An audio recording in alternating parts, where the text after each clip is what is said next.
Går til det 12. kapittel, så vi plutselig inne i en situasjon som vi aldri før har vært inne i, men vi midt inne i den nå.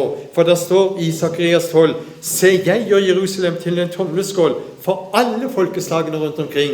Og når det gjelder Jerusalem, så skal det være klar over denne byen, som ligger 800 meter over havet. Den ligger 1200 meter over Dødehavet, og 800 meter over Middelhavet. Den ligger her oppe i Judafjellene.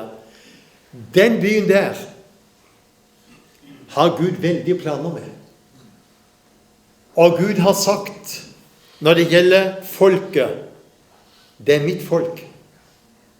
Han sier om landet i 5. Mosebok 12, det er mitt land, sier han. Han sier 2. Krønikerbok, kapittel 6, vers 6, Jerusalem, det er min by.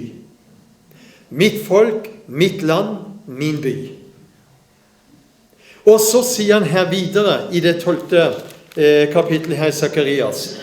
For Jerusalem har vært en løftesten opp igjennom for nasjonen omkring. Men så sier han i vers 3, det skal skje på den dag at jeg vil gjøre Jerusalem til en løftesten for alle folkene.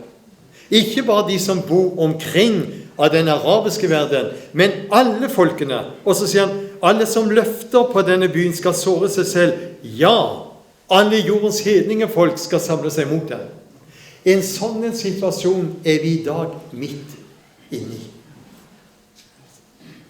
Og Norge, med Oslo-avtalen, med støtte av Amerika og press fra Amerika, har gjort at denne byen er en by som hele verden har oppmerksomheten rettet mot. Og som verden er innstilt på, den skal deles. Men da skal jeg profetere for deg at den byen skal ikke deles. Men vi ser i dag over hele Europa, land etter land, hovedstad etter hovedstad, hvordan islam har infiltrert og lagt beslag på store områder. Kommer du til Paris, muslimene dominerer den byen over et stort område. Kommer du til hovedstaden vår, har muslimene i dag i vår hovedstad overtatt og inntatt Grønland-området.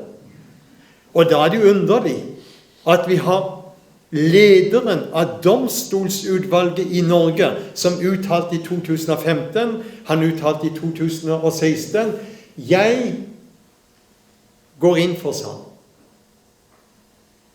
at sharia-lovene burde kunne gjelde på Grønland-området i Oslo. Når det gjelder ekteskapskonflikter, skilsmisse, familiekonflikter, eiendomstvister og en del andre ting. Det sier lederen av vårt domstolsutvalg. Han mener at sharia-lovene kunne da gjelde for muslimene på Grønland-området. Og hva skjer når du går på Grønland-området i dag? Hvis det går en norsk jente eller dame som er litt for tynnkledd for ukvemsord, er det muslimske jenter som ikke har dekket seg nok til, så får de høre det.